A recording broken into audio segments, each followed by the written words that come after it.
The alliance between President Trump and David Pecker, head of AMI and the National Enquirer, isn't the only motive Jeff Bezos suggests for Pecker's alleged blackmail. In his post yesterday, Bezos suggests Pecker's ties to Saudi Arabia could also be a factor. For reasons still to be better understood, the Saudi angle seems to hit a particularly sensitive nerve he wrote.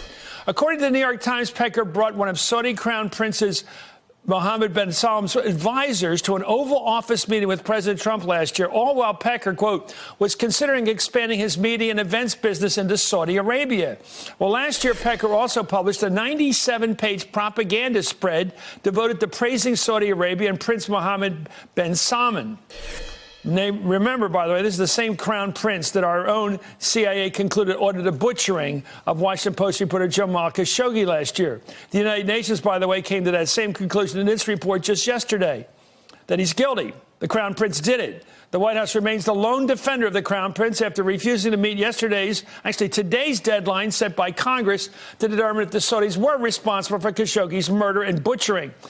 I'm joined right now by Democratic Congressman Gregory Mix, who's a member of the House Foreign Affairs Committee, and David Ignatius, foreign correspondent for the Washington Post. Congressman, thank you for coming on this Friday. This story has so many twists and turns, but the idea of AMI, the National Enquirer, its owner, David Pecker, and having some alliance with Khashoggi's crowd over there, the Crown Prince's crowd, is really disturbing. And when you think, why would a company that's based upon making money, the National Enquirer, what other purpose could it have, to go around the country at every bookstore, not just bookstore, but every Hudson's or street corner kiosk has almost 100-page glossy propaganda piece saluting the new kingdom of wonderful Saudi Arabia? Why would anybody do that for free? And they won't say where they got the money to do it. Your thoughts? Chris, you're absolutely right. Follow the money. And what does Saudi Arabia have a lot of? Money. And why did he want to look and do business in Saudi Arabia and to protect money? I would say that if you would look at some of those dots where the dollars are coming from, and even look at the financial scenario or the financial situation that Pecker has, you would see that it may need money. When I think about it, just think about the president, for example. When the American banks stopped lending him money, the two places where he was going to get money was through Russia and Saudi Arabia. And so why wouldn't his good friend, Mr. Pecker, who was buying up stories to keep certain things out of the paper, not go to where? Saudi Arabia in this instance. I would dare say that we need to look at what took place and try to follow that money line, and then you may get your answer. You know, there's also another piece of this. I mean, I read the Post every morning. I love the paper, always have. And I have to tell you, I noticed that it does care about the fact that one of his columnists, one of the paper's columnists, Jamal Khashoggi, was killed and butchered pretty much in public daylight. He was done so pretty obviously at the consulate in Turkey. And they don't seem to have to worry about it. They act like they could get away with it beforehand. They act like they can get away with it afterwards, because they figured out this president. Well, this president will not give him any trouble over it. Well, you're absolutely right. Virtually every country in the world, with the exception of the United States president, has put the blood on the hands of MBS, except for this president.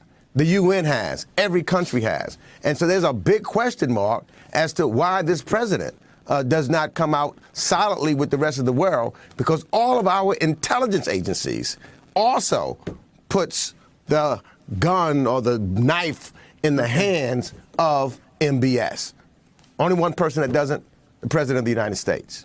Well, in the past, President Trump, as you said, Congressman, has been very vocal in his support of the Crown Prince, the probable killer of Khashoggi. Let's watch.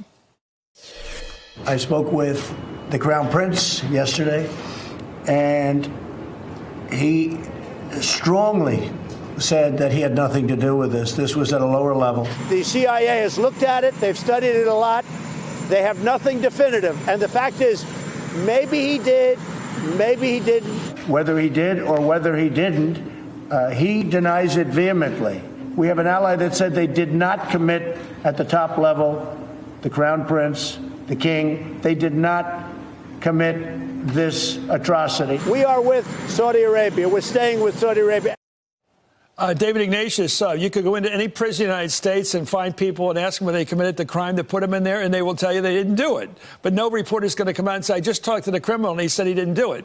It sounds stupid for the president to keep saying that he said he didn't do it. He said he didn't do it. He keeps asserting Mohammed bin Salman's innocence. There's a process going on in the kingdom to get to the bottom of this. From the beginning, I think the thing that people in the U.S. who want a strong U.S.-Saudi relationship have said is the Saudis have to show us that something like this can never happen again. And that's what I'd like to hear President Trump saying.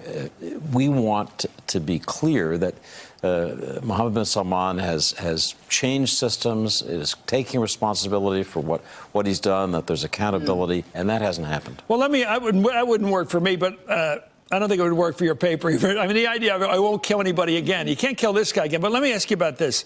What's the axis? We have the AMI, the notorious National Enquirer, which is basically a sleaze mag. You know what it is. It deals in scum.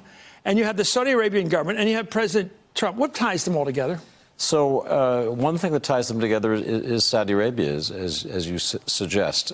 David Pecker, the head of AMI, has been trying to do business with Saudi Arabia, has been particularly close to the circle around MBS, the Crown Prince. You described this 97-page puff piece that they produced about the new kingdom. He brought people wanting to do business in Saudi Arabia into the White House. At the same time, he's Donald Trump's friend and media advisor. So the fear. So David Pecker is, yeah. My boss, our Washington Post owner, Jeff Bezos, said in his statement last night about all this that he is concerned about the Saudi ties to both Pecker and to the White House. He says this is still to be explained. But there's obviously reason for concern. Congressman, the president shows no interest in observing any kind of deadline, the congressional deadline of 120 days, which came to a deadline today. He basically says, I don't have to observe it, just like that. He doesn't care. No. And I think that what's happening, this is not just, sometimes people say, well, Democrats are only going against the president on this issue. This is Democrats, this is Republicans, this is the Senate, this is the House.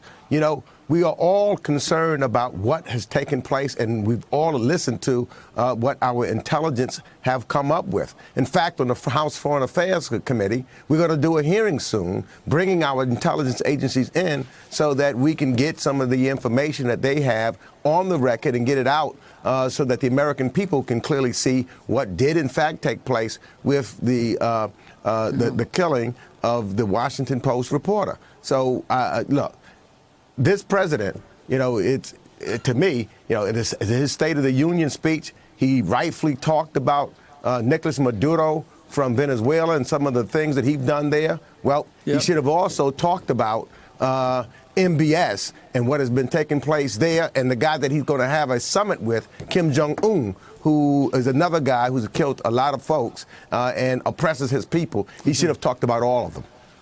Well, thank you so much, Congressman Meeks, for coming on tonight on Friday night. And thank you, David Ignatius. I'm a huge fan of your wisdom. Thank you so much for coming on. Your newspaper, by the way, has been fabulous on this. I love the fact that they've stuck behind the columnist Jamal Khashoggi, and they've stuck for it, and they don't walk away. It's like The Searchers in the great old movie. Don't quit the case. He was our friend and colleague, and the fact that the paper is stuck by him and is insisting on accountability, I think, is something we're all really proud of. Hey there, I'm Chris Hayes from MSNBC. Thanks for watching MSNBC on YouTube. If you want to keep up to date with the videos we're putting out, you can click subscribe just below me, or click over on this list to see lots of other great videos.